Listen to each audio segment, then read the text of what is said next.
Okay, no. So ngayon meron tayong i-share na naman dito na Suzuki Jimny, no. So may na yung kanyang lamig. Tapos kulang siya ng preyon, guys. So nakita ko dito yung kanyang hose. Ito. Yan. So nagkaroon siya ng leak sa crimping niya, no. So tanggalin natin yan, guys, then palitan natin. Tapos yung auxiliary pan, no, kailangan pang pukpukin para aandar. So yun yung owner. So palitan natin siya ng bago. So ang binili niya, guys, no, di tayo sure kung pang gym nito. So try natin i-pull out din. Kailangan natin mag-check na kanyang mounting, then na kanyang blade.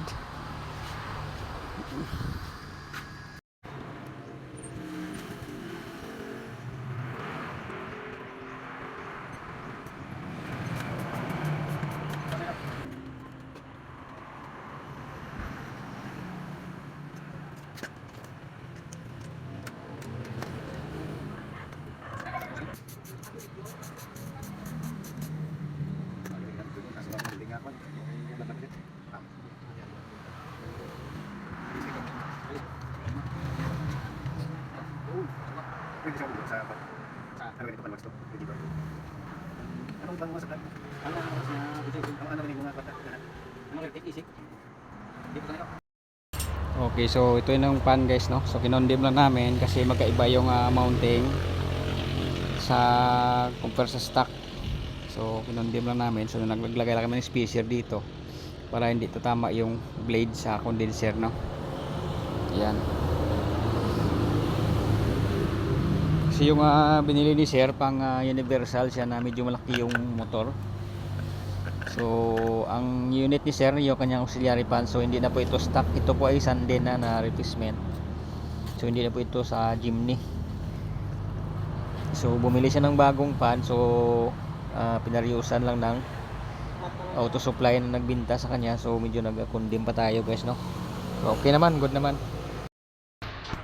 Tapos isama na lang din natin yung evaporator. I-pull out natin para makliningan. Wala namang problema yan, guys. Bali i-cleaning na lang natin para isang gawa, no, para good ang kanyang unit. So ito yung kanyang evaporator para makliningan natin ng kanyang loob.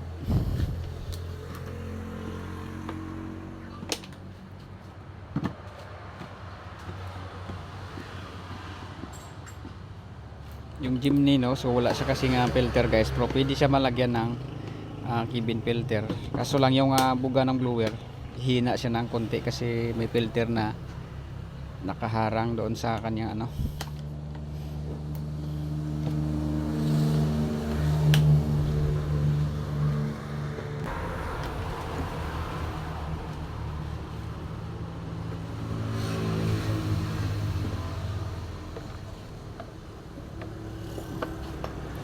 Sensor. Kaya ito nga bida. Lamig ko. Sabi ko, sir. Oh. Oo. Tiyo muna kay Wigid kon. So ito yung kanyang dumi, no, sa kanyang evaporator. Yan. So piningin lang nito. Okay, so medyo malinis na. Yun.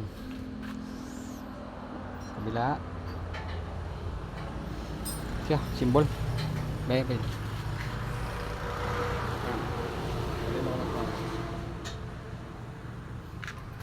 Okay. So dito na tayo sa ating hose.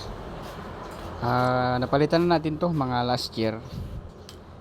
Kaso lang nag-high pressure siya kasi yung sobrang init dahil lang yung pan medyo sira-sira na, no. Kailangan pang pukpukin para gagana.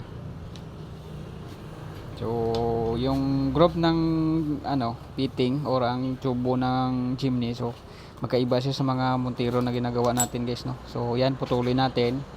Tapos ito putulin din natin to. Way nagit yang iko ya, way nagit ka lapos yang. Oh. Tapos dito idugtong natin dito to, guys. Yan. So welding natin, no. Okay. So yan, tapos na din natin yung ginawang chimney, no. paglagayan tayo ng freon. At ito yung hose na pinalitan natin. Yan, bago na. Okay. Tapos yung fan, working naman guys, no. So, ang reading 40 PSI. Alright. So, yun lang ating may share dito sa ginawa natin na Suzuki Jimny. Nag-cleaning din tayo. Okay, so ito pala guys, oh. Ito na naman tayo. Ito po ay selector ng heater. So, yung iba thermostat pa rin kasi iniiba yung buga ng hangin.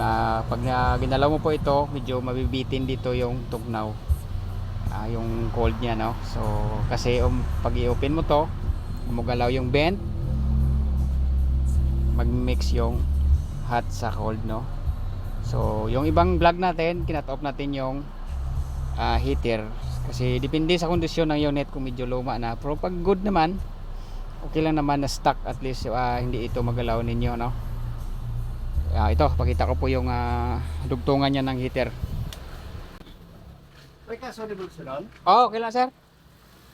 Ito ay gito mo. Wide sir. Ito ay pirsa, no? Kay out ko na sir.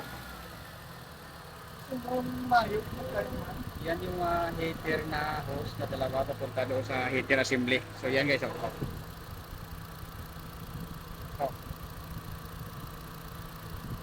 Yan. So ang dumadaan po dyan yung coolant papunta doon sa heater assembly. Okay, so kapag may mga ganito kayo, tingnan nyo lang pag heater, naka steady off lang po yan. Kasi yung Suzuki, kanyang thermostat, naka factory setting po yan. Depende, magbabase po siya sa lamig sa loob, sa temperature sa evaporator. Siya na po yung kukusang mag automatic or mag off. Okay, sige, so